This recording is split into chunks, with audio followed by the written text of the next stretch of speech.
My coworkers and I live in fear of winning a certain award. This year, I was the nominee. Written by Jamie Francis. I stared, mouth dry, heart pounding at the message from my boss. That awful combination of words that my coworkers and I pray we never see. You're in the running for Employee of the Year. For him to send something so callous via email, that was just rubbing salt in the wound. My eyes glazed over the wall of text that followed. I didn't need to read the details. I'd cleaned enough of the prior winners off the walls and ceiling of the soundproofed break room to know exactly what the award entailed.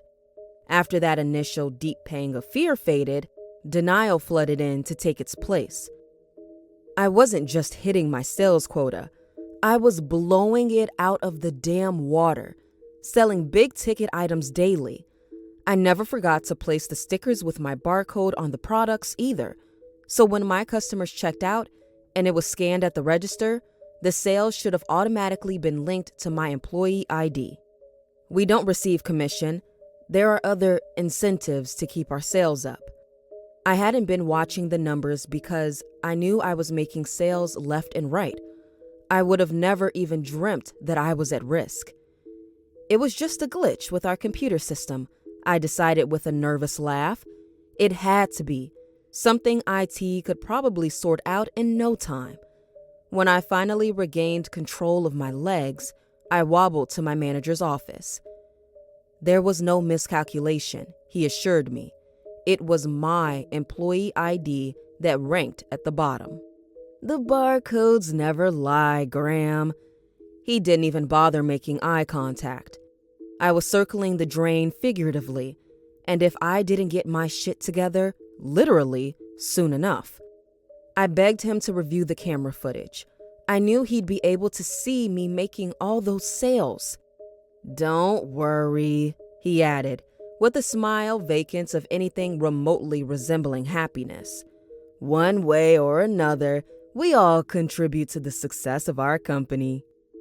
I suppose that by then, he was long desensitized to the pleas of the desperate. As I left his office, I assured myself that this wasn't a death sentence. Not yet. I had another month until they recalculated our final standings, before shit would get real, before I'd given a limp handshake and an empty "thank you for your devotion to the company" as I was led down the hallway, before I'd meet what lives behind the usually padlocked door in the shadowy corner of the break room, before I'd learn what it truly meant to sacrifice myself for the good of the company. Word spreads fast around the office. Kevin gave me his smug, shit-eating grin. Maybe he thought that with me out of the picture, he'd finally have a shot with Elise. Elise. I just desperately hoped that hers wouldn't be the name drawn afterwards. The one selected to hose what's left of me off the break room floor and down the stained, rusty drain. As required, I began parking in my new designated space at the far end of the employee lot. The faded sign indicating "Reserved for Employee of the Year" nearly swallowed up by the encroaching tree line. It added an extra 10 minutes to my walk to our store, and I dreaded that added time in the oppressive Texas heat. The rational part of me knew that was soon to be a moot point, though. One way or another, in another month, I wouldn't have that parking spot. If I were lucky, I'd live to see another summer, live to see some other poor bastard's car parked there. If they hadn't already heard the news, when the rest of my coworkers saw my car in that space, they knew what it meant. Don't get too attached. They started avoiding me like the plague. I didn't blame them. We all knew what would be coming next if my sales didn't improve. It's the same thing that happens every time. We'd gather for the mandatory meeting on the closing night of the fiscal year. All eyes on the sorry son of a bitch that had won. The room so quiet that you could hear their muffled sobs. They'd receive what barely constituted a handshake from my manager while he muttered, dead-eyed, his appreciation for their devotion to the company. Next, they'd be ushered off to the break room to meet corporate. No one tried to run. Not after what happened in 19.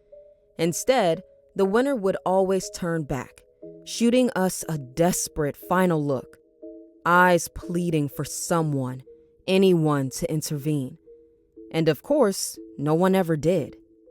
Once the door closed behind them, and that soundproofed room swallowed up the last of their sobbing, begging, it was over.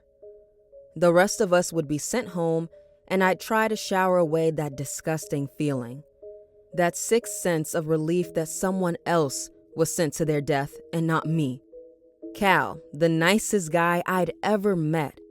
He was the bottom performer 2 years ago. He'd fallen so ill that he'd nearly wasted away and eventually couldn't work anymore. He must have thought that freed him from his contract. If he left, if he never came back into work, he'd be okay. He must not have read the fine print in our hiring paperwork.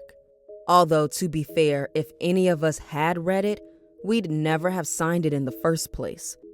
Cal was a warning to the rest of us that there is no quitting in our line of work.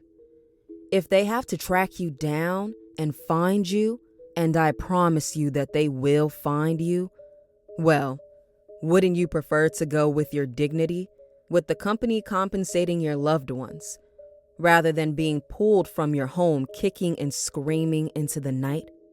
Gina was Employee of the Year in 2023. Gina, with the kind smile, whom Kevin had set his sights on before Elise, and just like Elise, she wanted nothing to do with him. I still remember that day, the day they released the final numbers, the way Gina's mouth hung open in confusion, shock. When she finally managed to form words again, she too insisted that there must be some mistake. We all vouched for her to management. I'd personally seen her make so many sales. Our manager simply reminded us that the barcodes never lie. My name was the one drawn for break room duty that next morning, to pick up what remained of her smile and her simple gold wedding band to be returned to her family. In one business week, they received a box containing a check and everything left of her that wouldn't fit down the drain. Once the numbers are finalized, once your employee barcode has been slapped on that innocuous-looking pink slip, well, your fate is sealed. Kevin, in all his years at the company, has never parked on the far side of the lot. He has never even come close to becoming Employee of the Year, even though he couldn't sell a bottle of water to a man dying of dehydration. He is sleaze incarnate and doesn't even have the charisma to mask it. I never understood how he did so well, but I couldn't afford to think about him. I had myself to worry about, and the glitch in the system. Anytime I found myself in the break room, that ancient wooden door was an unwelcome reminder of the impending one-way trip it held for me. I took special care to keep an eye on my sales, working my ass off, pulling double shifts. I pulled up the numbers as the end of the month drew near and couldn't believe it. I was still dead last. Somehow there were days where less than half of my sales had been recorded to my employee number. I didn't understand. I waited for the opportunity to sneak into the manager's office and pull the footage myself. I'd show the boss that something had gone wrong with the calculations, that the system was broken. I finally got my chance. At first, I triumphantly watched myself make sale after sale, far more than had been credited to my account. For the first time in a month, I felt a sense of relief. I had evidence, and that had to count for something. I switched feeds to the camera nearer to the registers so I could confirm that the codes were being scanned. I'd seen several scans successfully and reached to turn off the recording. That's when I saw it. Saw him, Kevin. It was subtle. I didn't realize what he was doing at first until I recognized the pattern. Even then, I had to rewind and watch again for it to click. It happened for nearly half of my sales that day. I saw him intercepting the customers before they could check out, before I could get credit for my sales. And while he chatted them up, he discreetly slapped his employee barcode over my own. I confronted him that night. I was furious. He just smiled, smugly gave me that line about how the barcodes never lie. He didn't give a shit that he was sentencing someone else to death. Hell, maybe he even enjoyed it. Kevin had stolen credit for Gina's sales, and God knows who else's. Fucking Kevin. The day our numbers were to be finalized, he had the audacity to place his barcode over mine on a huge sale I'd made. He made no attempt at hiding it. Right in front of me. He flashed me a grin as he did. I caught up with the customers before they checked out, and they kindly allowed me to peel the sticker off. I stuck it in my pocket to show my manager. I pulled the video too, and I stormed into his office, refused to leave until he watched it.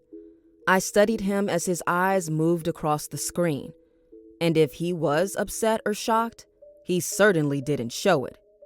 Finally, he met my eyes, and at the sight of the pain in his, well, for the first time, I felt a sense of relief. Until I realized why he looked so miserable. Until he whispered, "I'm sorry, Graham. Someone has to receive that award tomorrow. It's out of my hands." I wordlessly handed him that damn barcode sticker of Kevin's that I'd peeled off.